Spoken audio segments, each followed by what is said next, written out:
দুনিয়াত জিন্দা থাকোতে ভালে থকা অৱস্থাত যেতিয়া আম্মা আব্বাই খাব পাৰিছিল তেতিয়া কোনোদিন আনি কেনে খুওৱা নাছিল। আজি দুনিয়াৰ পৰা যাবৰ সময়ত আহি কেনে কি কয় জানা, আম্মা আমাৰ হাতৰ দ্বাৰা অলপমান খাওকচোন। বুজি পাইছেনে? নিজৰ হাতৰ দ্বাৰা আম্মা মোৰ হাতেৰে অলপমান খাওকচোন। তাৰমানে সিদিনা তাৰ মহব্বতটো জাগি উঠিছে। ইমান দিনে এতিয়া কোনোদিন নোখোজে আম্মা আম্মা তুমি কিবা খাবানে, তোমাৰ কিবা খাবা মনে কয়নে? যিসকলৰ মা নাই তেখেতসকলক সুধিয়ক মা কি বস্তু, বাবা কি বস্তু।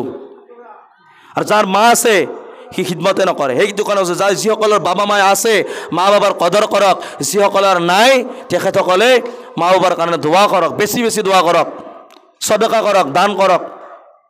বুজি পাইছে কথাবিলাক? এতিয়া চাব বহুত এনেকুৱা মানুহ আছে আম্মাৰ ইন্তেকাল হৈ যায়, আব্বাৰ ইন্তেকাল হৈ যায়, কোনোবাই খবৰ দিয়াৰ লগে লগে কফনৰ কাপোৰ লেডিছক কেইখন দিব লাগে? লেডিছক কেইখন কাপোৰ দিব লাগে? 5খন।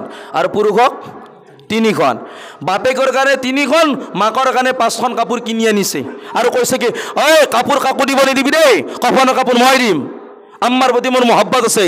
কিন্তু মই কওঁ দুনিয়াত থাকোতে বাপেকে চিৰা পাজামা পিন্ধি কেনে পাঞ্জাবী পিন্ধি কেনে মছজিদত যায় নামাজ পঢ়ে, মাকৰ মুছল্লা নাই, যাই নামাজ নাই, বুস্তাদ চট্টিত নামাজ পঢ়ে, কোনোদিন আল্লাহৰ বান্দাই নোখোজে আম্মা তোমাৰ নামাজ পঢ়াৰ কাৰণে মুছল্লা আছে, আব্বা তই যি মছজিদত যা এই মছজিদত যোৱাৰ কাৰণে কুৰ্তা আছে, লুংগি আছে ভাল, কিন্তু সেইটো নিদিয়ে। ইন্তেকালৰ পিছত কিন্তু কফনৰ কাপোৰ দিয়াৰ কাৰণে একেবাৰে সকলোৱে তৈয়াৰ থাকে।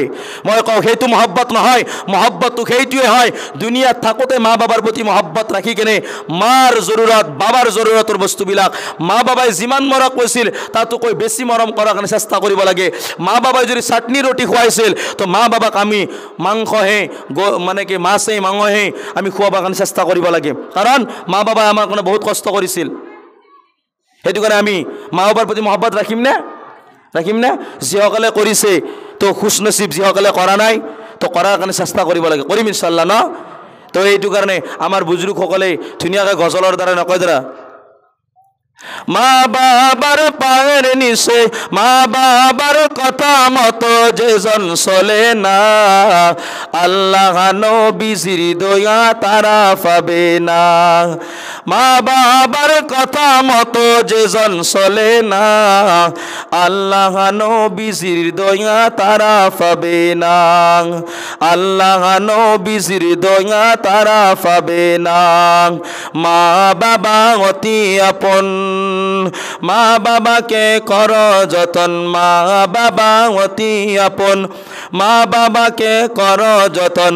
মার কলিজায় আঘাত দিলে খোদা সহে না, মার কলিজায় আঘাত দিলে খোদা সহে না, আল্লাহ নবীর দয়া তারা পাবে না, আল্লাহ নবীর দয়া তারা পাবে না।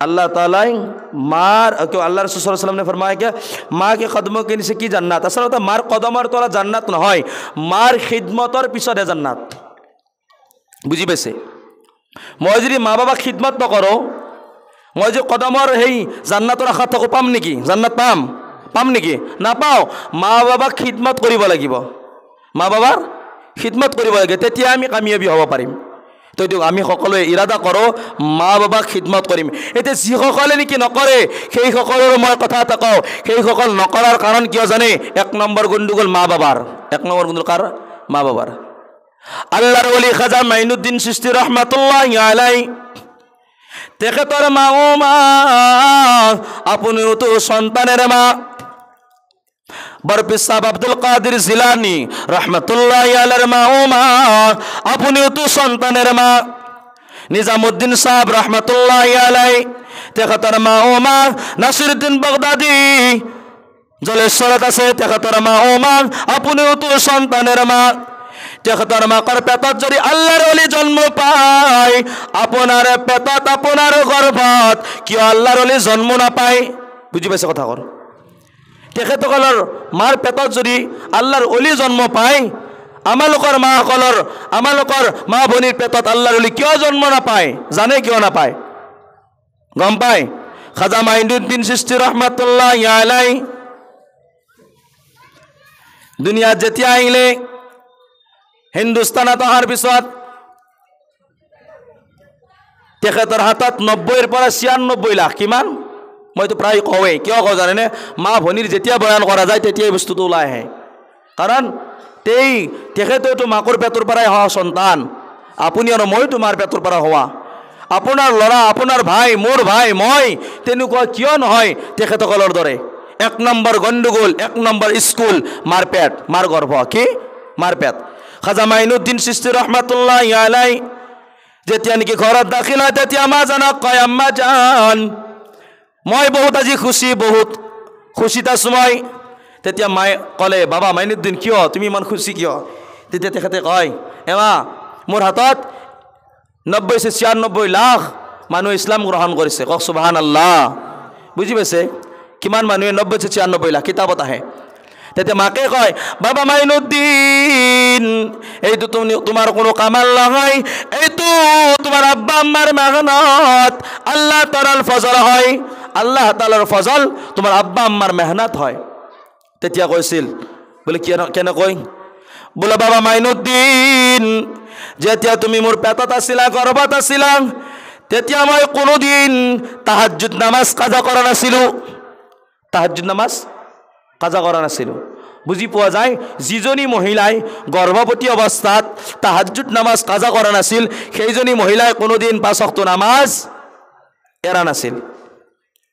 আৰু কয়, বাবা মাইনুদ্দিন এয়াই নহয়, যেতিয়াৰ পৰা তুমি মোৰ দুধ পান কৰা শুৰু কৰি দিলা, মোৰ বুকৰ পৰাই গাখীৰ খোৱা আৰম্ভ কৰি দিলা, তেতিয়াৰ পৰা মই তোমাক এটোপাল দুধ, এটোপাল গাখীৰ বেগাইৰ অজুৰ দ্বাৰাই তোমাৰ মুখত মই কেতিয়াও দিয়া নাই।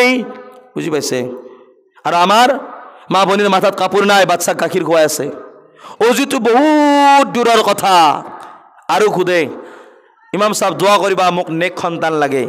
নেক সন্তান পাব? হা, নেক সন্তান পাব? কওক। নেক সন্তান নাপায়, নেক সন্তান নাপায়। নেক সন্তান পাব লাগিলে তেনেদৰে হ'ব লাগিব, তেনেদৰে হ'ব লাগিব। এতিয়া আপোনালোকে কওক, মই নজৰৰ কথা এটা কৈ আছোঁ। সৰু বাচ্চাৰ নজৰ লাগে নে নালাগে? সৰু বাচ্চাৰ, এই কোলাত থকা বাচ্চা, নান্না মুন্না বাচ্চা, সৰু নাওমুনি, সৰু বাচ্চা এটা, সেই বাচ্চাটো নজৰ লাগে নে? লাগে। ইমান ধুনীয়া বাচ্চাটো নজৰ লাগিলে মানুহৰ শুকাই খিনাই যায়, একদম সৰু হৈ যায়, খাব ল'ব মন নকৰে, খালে উল্টি কৰি দিয়ে, বমি কৰি দিয়ে। নজৰ লাগে, সৰু বাচ্চা এটা নজৰ লাগে।